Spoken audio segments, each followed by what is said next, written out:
ఆ చెడిన మనసు అనేది నాకు శాపంగా మారుతుంది అని నీకు తెలిసి పరలోకపు తండ్రి నీ కుమారుణ్ణి నా కోసం ఈ లోకానికి పంపించి నాకు బదులుగా నా స్థానములో నేను పొందవలసినటువంటి శిక్షా దండన నా రుణాన్ని యేసు ప్రభు మరణ బలియాగము ద్వారాగా తీర్చావయ్యా.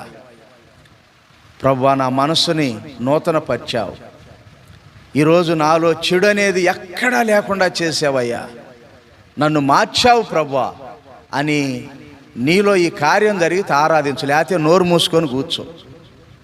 అబద్ధాల ఆరాధన చేయబాకు, అది నీకే నష్టం. యథార్థంగా ఉన్నావా, నిర్దోషంగా ఉన్నావా, నిజంగా మారావా?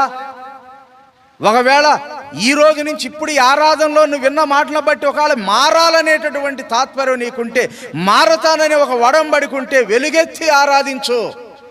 అప్పుడు కూడా నీ ఆరాధన ఒరిజినల్.